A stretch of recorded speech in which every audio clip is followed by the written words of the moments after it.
नई दिल्ली के कृषि भवन में एक अहम बैठक आयोजित हुई। भारतीय किसान संघ और केंद्रीय कृषि मंत्री इस बैठक में शामिल हुए हैं और किसानों के हित में केंद्र सरकार का बहुत बड़ा फैसला। आपको बता दें, बायोस्टिमुलेंट को बिना वजह अब अनुमति नहीं दी जाएगी। वैज्ञानिक परीक्षण में खरे उतरने पर ही अनुमति मिलेगी। और बैठक के बाद कृषि मंत्री शिवराज सिंह चौहान का बड़ा बयान भी सामने आया, जहां उन्होंने कहा है कि कृषि विभाग और आईसीएआर किसानों के कल्याण के लिए है। जो उत्पाद किसान को लाभ दे वही बाजार में टिकेंगे। नकली, घटिया, अप्रमाणित चीजों के लिए जगह नहीं है।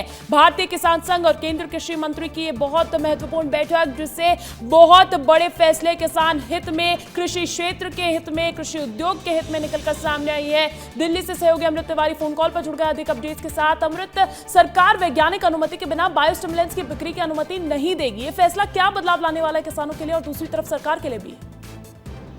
देखिए, कृषि मंत्री शिवराज सिंह चौहान ने जब यात्रा की थी तो इस दौरान उन्होंने बहुत सारे इलाकों का दौरा किया था, किसानों से मिले थे, देश के अलग अलग हिस्सों में पहुंचे थे और उन्हें एक चीज बड़ी ही कॉमन दिखाई दी। जब किसानों ने उनसे शिकायत की कि उन्हें नकली बीज, नकली खाद, नकली पेस्टिसाइड मिल रहे हैं, तो इस बात पे संज्ञान लिया जाए, उन्हें भारी नुकसान उठाना पड़ रहा है। इसी के मद्देनजर केंद्रीय मंत्री जो है उन्होंने कृषि भवन में एक अहम बैठक की और इस बैठक में जो तमाम जो अधिकारी थे उन्हें बड़े ही कड़े दिशा निर्देश दिए हैं। साथ ही साथ उन्होंने कहा है कि कोई भी अगर कोई बायोस्टिमुलेट है, जो वो पद्धति चाहे वो एक ऐसा तरीका जिसके जरिए फसलों को बहुत तेजी से विकसित किया जाता है, बीजों को विकसित किया जाता है या फिर बहुत सारे उर्वरक बनाए जाते हैं, उनका सही तरीके से जांच हो, सर्टिफिकेशन हो, उसके बाद ही दिया जाए और इस पर पूरी तरह से नजर रखनी होगी, क्योंकि इससे किसान जो है वो परेशान हो रहा है। उन्होंने एक उदाहरण दिया कि जब उन्होंने मंत्रालय संभाला था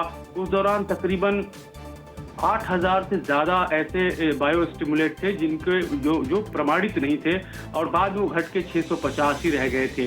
तो इस तरह की उन्होंने बातें कही और सख्त लहजे में कहा कि इसमें सिवाय अधिकारियों के ढील ढाल रवैये के चलते ये सारी की सारी चीजें हुई हैं और यही वजह है कि लोगों खासतौर पर जो अधिकारी हैं वो इस चीज को जो है एक तरह से अपने मिशन मोड में लें और किसानों को राहत दें। उन्होंने बिल्कुल अमृत, एक तरीके से अब सरकार का फोकस, केंद्र सरकार का फोकस क्वालिटी एनहांसमेंट पर है, गुणवत्ता के सुधार पर भी शिफ्ट होता हुआ नजर आ रहा है। बहुत बहुत शुक्रिया तमाम जानकारी देने के लिए।